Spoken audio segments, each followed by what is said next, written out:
Hello friend, आज आसतु बनैबा राशि लड्डू बा खसा लड्डू जोटा कि पूरा दुकान स्टाइल रे बनिबो आ पूरा घरे बनिबो। आ खसा लड्डू रे तो बहुत सारा हेल्थ बेनिफिट थाए आ ठंडा दिन रे खास करके खसा लड्डू खाया पे बहुत पसंद होता है। आ खसा लड्डू तो समस्ते बनै थांती, समस्त को खाइबा पे मध्य बहुत भल लगी थाए। आज मु किपरि खसा लड्डू बनैछि सेही टॉपिक रे वीडियोटी मु शेयर करिछि। देखिया पे जेतिकी क्रिस्पी देखा जाउछि खाइबा पे सेतिकी मध्य क्रिस्पी थिला। आ जो माने खसा लड्डू आदो बनैछि कि नांती से प्रथम थर रे देखिकी निहाती बनई पारिबे। वीडियोटी के स्किप न करी शेष पर्यंत निहाती देखंतु। नमस्कार, मु प्रज्ञा आपन स्वागत करुछि प्रज्ञा होम किचन रे। डेरी न करिकी चलंतु देखिबा आजिर रेसिपी। आज मु एठी किछि खसा नै आछि जेटा कि कला खसा नैछि। खसा तो साधारण दुई प्रकार थाए, गोटे धला खसा थाए आ गोटे प्रकार कला खसा थाए। एटा मु कला खसा नैतिला, ताको भलो भाबरे सफा करिकी मिठी पूरा परिष्कार करि नैछि। आपण चाहिले कला खसा बदले धला खसार मध्य बनै पारिबे। मु प्रथमे गैस ऑन करी कढ़ई को बसै नैछि। कढ़ई किछि समय गरम हवा परे मु जो खसा को रखितली से खसा को एठी मु प्रथमे देकी ताको किछि समय प्रथमे लो फ्लेम रे मु एठी भाजी नेबी। आ जमा भी गैस रो फ्लेम एठी हाई करबेनी, नले खसा पोड़ी जिवो, खाइबा पे जमा भी भलो लागिबोनी। सब बेले मो रेसिपी रे केमती रोसैटी शीघ्र बनिबो आ टेस्टी कर बनिबो सेति पे सब बेले चेष्टा करि थाए। आ एठी खसाटी को मु लो फ्लेम रे भाजिया भितरे मु एठी किछि खजीर गुड़ नेइतिली। सेपटे खसा भाजी हेबा भितरे मु एठी गुड़ को चुन चुन करी काटी नेइछि। जेतु मु खजीर गुड़ यूज करतिली सेति पे मु टिके खसा सेपटे हबा भितरे एपटे गुड़टी को काटी नेइतिली। एठी मु गोटिए गिना गुड़ नेइछि। आ सेपटे देखुथिबे खसा मध्ये हमर भलो भाबरे भाजी हिछि। जेतेबेले खसा भाजिबे टिके गैस रो फ्लेम टा लो ही रखिबे। देखि पाते खसार कलर मध्ये चेंज हे जाइछि।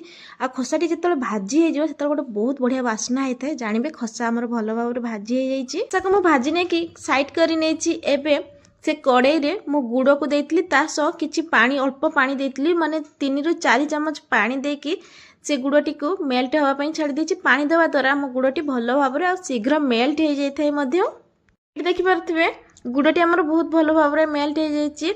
आ टिके गुड़टी को सबले भूल भाबे चलौथिबे, नहले तळु लागि गले सेटा पिता लागिथाय। पात्र रे किछि पानी नै आसी कि प्रथमे चेक करबी हमर से लड्डू पई गुड़र पागटी ठीक अछि कि नै।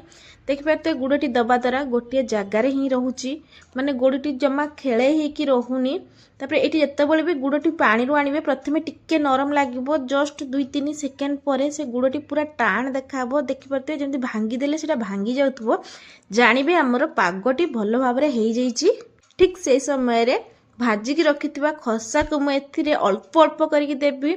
आ अल्प अल्प भलो भाबरे मिसई सारिया परे मु आउ अल्प देइछि, माने डायरेक्ट एकाथरे मु सब गुडा एठी देई देनी, एमती अल्प अल्प करके देइछि। ताको भलो भाबरे तार पाग मु एठी बनै नेछि। आ देखि पारथिबे गुड़ सह हमर खसा मध्ये भलो भाबरे मिसी जाइछि। एठी मु गोटे थाली नेछि।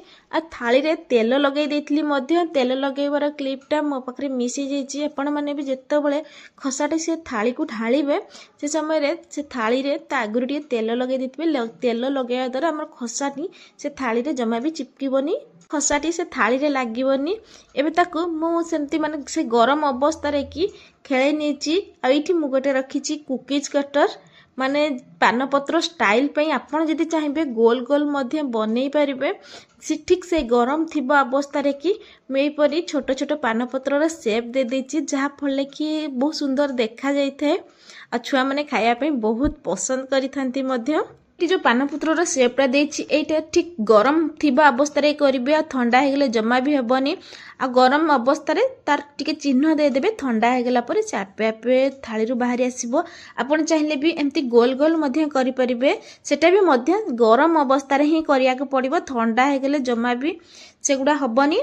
आ एठी मोर बनी की पूरा रेडी हे जाइछि खसा लड्डू बा राशि लड्डू। छोटी छोटिया टिप्स मु शेयर करबी। जदि आपण अधिक परिमाण रे खसा लड्डू बनाउथिबे आउ एकुटिया बनाउथिबे सेटा तो टिके बनैया पई कष्ट होइथे, काहे ना पवन बाजिले खसा लड्डूटी सुखी जिवो आ जमा भी भलो बनिबनी। से स्टेप रे आउ थरे गैस को ऑन करिकी कड़ाई बसैकी आउ थरे टिके भाजी नबा परे खसा आमर भल भाव आउे गोल बनी थाए आतेबले भी खसाटी को आउे भाजापी चेष्टा करें जमा भी पानी रे यूज करें कि बेसी माने जोर जमती हाई फ्लेम रे जाली की से खसा लड्डू की बनवाई चेष्टा करें ना तलू लगिज खावाई खसा लड्डू पिता लगे लो फ्लेम रे टिके दुई थर भाजी नेला परे आउ थरे ऑटोमेटिक खसा लड्डू आम भल भाव बनी थाए। जदि मो वीडियोटी आपण मानक भल लगे लाइक कमेंट शेयर और सब्सक्राइब निहाती करंतु।